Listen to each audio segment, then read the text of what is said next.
नमस्कार दोस्तों। आज के हमारे इस खास विश्लेषण में आपका बहुत बहुत स्वागत है। आज हम बात करने वाले हैं मजदूर दिवस के उस नाटकीय और संघर्षपूर्ण इतिहास के बारे में जिसने दुनिया को पूरी तरह से बदल कर रख दिया। साथ ही हम भारतीय कानूनों द्वारा दिए गए उन ठोस कार्यस्थल अधिकारों को भी डिकोड करेंगे जो हम में से हर एक कर्मचारी की ढाल हैं। तो बस अपनी कुर्सी की पेटी बांध लीजिए, क्योंकि हमारा ये सफर बहुत ही रोचक होने वाला है। चलिए फटाफट देख लेते हैं कि आज का हमारा रोड मैप क्या है। सबसे पहले हम जानेंगे मजदूर दिवस का इतिहास, फिर भारत में श्रमिक आंदोलन, श्रम कानूनों का विकास, मजदूरी और महत्वपूर्ण भत्ते, कार्यस्थल पर सुरक्षा और आखिर में भविष्य की राह। आगे बढ़ते हैं। तो शुरुआत करते हैं हमारे पहले हिस्से से, मजदूर दिवस का इतिहास। क्या कभी आपके दिमाग में ये सवाल आया है कि आखिर 1 मई को ही क्यों चुना गया? मतलब साल में 365 दिन होते हैं, फिर ऐसा क्या हुआ कि पूरी दुनिया के कामगारों के लिए सिर्फ इसी एक विशेष तारीख को तय किया गया? इसके पीछे एक बहुत ही गहरा और ऐतिहासिक कारण है। कहानी शुरू होती है 19वीं सदी के आखिर में अमेरिका के शिकागो से। वहाँ एक मशहूर घटना हुई थी जिसे हे मार्केट कांड कहते हैं। उस समय ना मजदूर दिन में 15-15 घंटे काम करते थे। जरा सोचिए, उन्होंने पुरजोर मांग की कि भाई काम का दिन सिर्फ 8 घंटे का होना चाहिए। इस मांग ने आग की तरह फैलकर एक विश्वव्यापी आंदोलन का रूप ले लिया। इसी वैश्विक दबाव के चलते 1919 में अंतर्राष्ट्रीय श्रम संगठन यानी ILO का गठन हुआ, जिसका मकसद दुनिया भर में श्रमिकों के अधिकारों की रक्षा करना था। और फिर यही लहर भारत भी पहुंची जब 1923 में हमने अपना पहला मई दिवस मनाया। चलिए अब रुक करते हैं हमारे दूसरे हिस्से का, भारत में श्रमिक आंदोलन। शिकागो से उठी वो चिंगारी भारत कैसे पहुंची? इसका पूरा श्रेय जाता है एक बहुत ही प्रमुख व्यक्ति को जिनका नाम था सिंगारवेलर। 1923 में उन्होंने चेन्नई में 2 बहुत बड़ी बैठकों की अध्यक्षता की थी। यहीं से भारत में पहली बार आधिकारिक तौर पर मजदूर दिवस की शुरुआत हुई। उन्होंने ही सबसे पहले ये पुरजोर मांग उठाई थी कि भारत में भी 1 मई को मजदूरों के सम्मान में राष्ट्रीय अवकाश होना चाहिए। आज जो हम 1 मई की छुट्टी मनाते हैं ना, उसके बीज बिल्कुल यहीं बोए गए थे। ऐतिहासिक संघर्षों से निकलकर अब हम आते हैं अपने तीसरे भाग पर, श्रम कानूनों का विकास। चलिए देखते हैं कि कैसे इन आंदोलनों ने ठोस कानूनों का रूप लिया। अब सवाल यह है कि आखिर ये श्रम कानून होते क्या हैं? बहुत ही आसान शब्दों में कहें तो ये वो नियम हैं जो कर्मचारियों, ट्रेड यूनियनों और नियोक्ताओं यानी कंपनियों के बीच एक संतुलन बनाते हैं। ये सिर्फ कर्मचारियों के बारे में नहीं है, ये एक तरह का मध्यस्थ है। ये पक्का करता है कि कर्मचारियों को काम करने का बेहतर माहौल मिले और साथ ही ये भी ध्यान रखता है कि कंपनियां अपना काम बिना किसी रुकावट के कर सकें। दोनों पक्षों के अधिकार और जिम्मेदारियां एकदम साफ साफ तय होती हैं।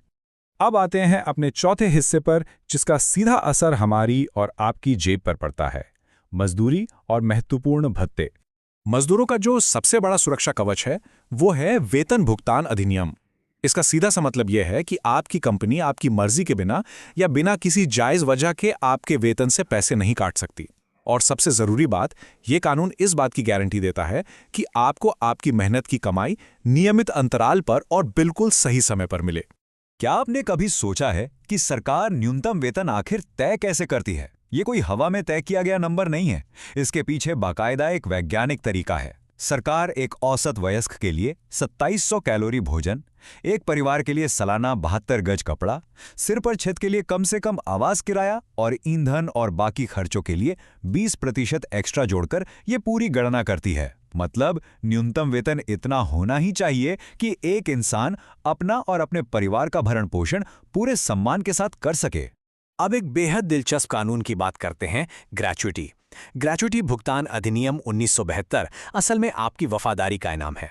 अगर आप किसी एक कंपनी में लगातार 5 साल तक काम कर लेते हैं तो आप कानूनी तौर पर इस ग्रेच्युटी के हकदार बन जाते हैं। रिटायर होने पर या नौकरी छोड़ने के बाद मिलने वाला ये एक बेहतरीन वैधानिक लाभ है। ये कंपनियों को मजबूर करता है कि वे अपने उन कर्मचारियों को इनाम दें जिन्होंने अपना लंबा समय कंपनी को दिया है। वेतन और पैसों की बात तो हो गई, लेकिन अब आते हैं हमारे 5वें भाग पर, कार्यस्थल पर सुरक्षा। क्योंकि शारीरिक सुरक्षा के बिना बाकी सब बेकार है। जब काम के घंटों की बात आती है तो कारखाना अधिनियम 1948 एकदम साफ कहता है कि एक हफ्ते में अधिकतम 48 घंटे और एक दिन में 9 घंटे से ज़्यादा काम नहीं लिया जा सकता। लेकिन जैसे जैसे समय बदला, कानून भी अपडेट हुए। आधुनिक संशोधनों को ही ले लीजिए। अब महिलाओं को भी शाम 7 बजे से सुबह 6 बजे के बीच नाइट शिफ्ट में काम करने की पूरी अनुमति है। लेकिन हाँ, शर्त यह है कि कंपनियों को उनके लिए सख्त और पुख्ता सुरक्षा उपाय करने होंगे। ये समानता और सुरक्षा दोनों को एक साथ लेकर चलता है। कार्यस्थल पर सुरक्षा में जो सबसे संवेदनशील मुद्दा है वो है बाल श्रम। बाल श्रम अधिनियम के तहत कुछ बेहद खतरनाक व्यवसायों में बच्चों के काम करने पर सख्त पाबंदी है, जैसे खदानें, फाउंड्री, पावरलूम, प्लास्टिक की फैक्ट्रियां और बूचड़खाने। ऐसी जगहों पर बच्चों से काम करवाना एक बहुत बड़ा और गंभीर अपराध है, और अगर कभी आपको कोई ऐसा करता हुआ दिखे तो याद रखिए राष्ट्रीय बाल हेल्पलाइन नंबर 1098 है, जो संकट में फंसे बच्चों की मदद के लिए 24 घंटे काम करता है। हमने इतिहास देखा, कानून समझे और सुरक्षा की भी बात की। तो अब चलते हैं अपने आखिरी और छठे भाग की ओर, भविष्य की राह। अब जरा इस आंकड़े को देखिए, 93%। चौंक गए ना? भारत में काम करने वाले कुल 44 करोड़ मजदूरों में से एक बहुत बड़ा हिस्सा असंगठित क्षेत्र में काम करता है। इसका मतलब है कि देश के ज्यादातर श्रमिकों के पास पारंपरिक रूप से कोई ट्रेड यूनियन, नौकरी की कोई पक्की सुरक्षा या वो कानूनी लाभ नहीं है जिनकी हमने अभी बात की। ये सच में एक ऐसा आंकड़ा है जो हमें गहराई से सोचने पर मजबूर कर देता है। लेकिन घबराइए मत, तस्वीर पूरी तरह से निराशाजनक नहीं है। इस 93% आबादी के लिए भी कानून लगातार विकसित हो रहे हैं।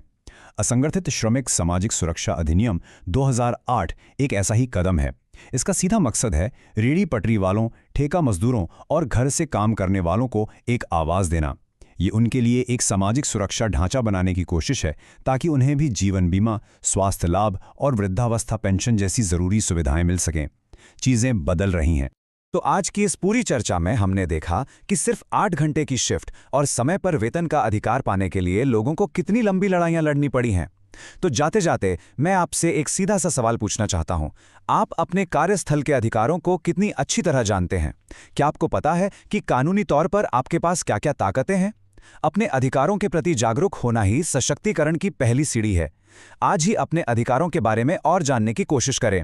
इस विश्लेषण में हमारे साथ जुड़ने के लिए आपका बहुत बहुत धन्यवाद।